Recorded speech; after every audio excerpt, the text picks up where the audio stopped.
Now, we also do know opening up Ghana's airspace will have some positive implications for the airline industry. But how hugely have we been affected by the pandemic in the first place? Dominic Ando is an aviation industry analyst. He also joins us via Zoom.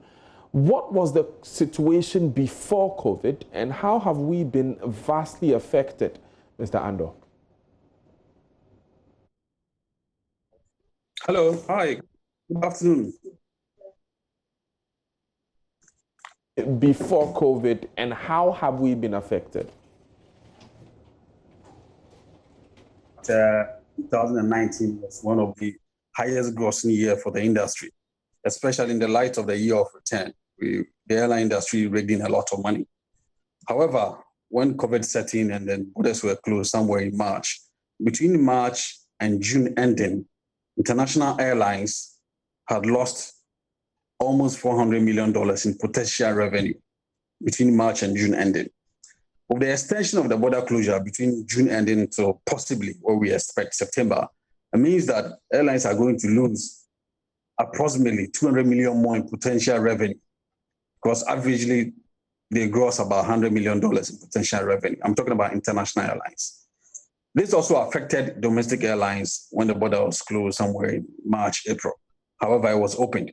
So they've been operating. Africa World Airlines and Passion Air have been operating for the last 2 months. So yes, of course, they are raking in money. And the new measure that came in that said, okay, now they can take full load of passengers really helped. Because initially when the borders were, when the airspace was open for domestic flights, what it meant was that they had to reduce their load factor significantly. Meaning that, for instance, if Passion was able to take 78 passengers, now Passion was limited to taking just about 48 instead of 78, which meant that they were losing revenue on the other 30 passengers they were not able to carry because of social distancing. However, with the new directive 2 weeks ago, where they are able to take full load of passengers, it's really helping the domestic sector. The international side too, we expect that if all the protocols are put in place by the health ministry and the aviation authorities, it means that hopefully by September they will start operating. Otherwise, they'll keep losing potential revenue of averagely $100 million every month.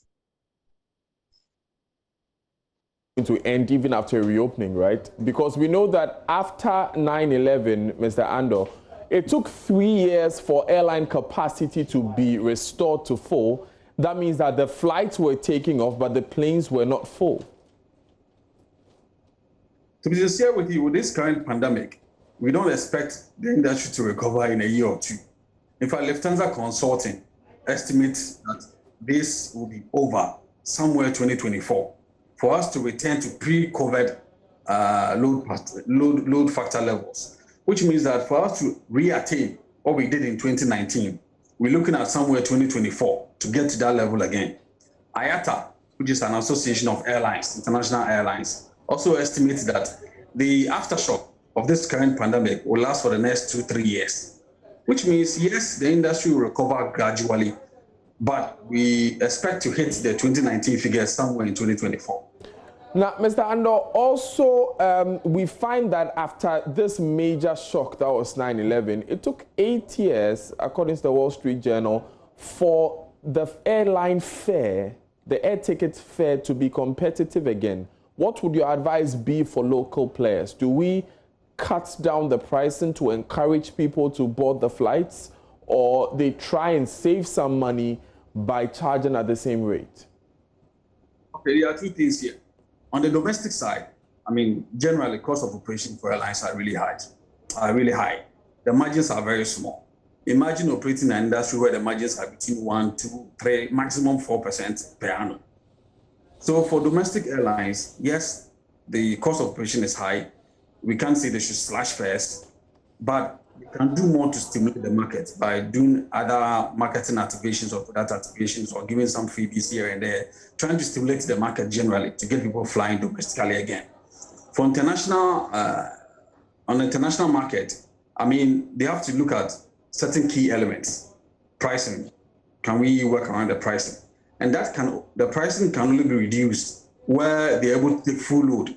That means that they don't have to take half capacity, etc. Otherwise, it's their cost. But if the airlines are taking full load, then they can look at pricing, thinking of pricing a bit, a lot more marketing, promote demand, and get people flying again.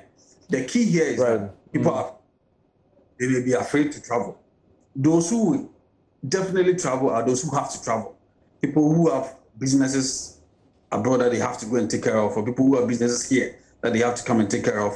Academics who have to be here to work. Leisure market is very down. Right. People travel, etc. And that's the particular segment of the market that a lot needs to be done to stimulate it. Dominic Ando, thank you very much for joining us. Industry analyst here in Ghana.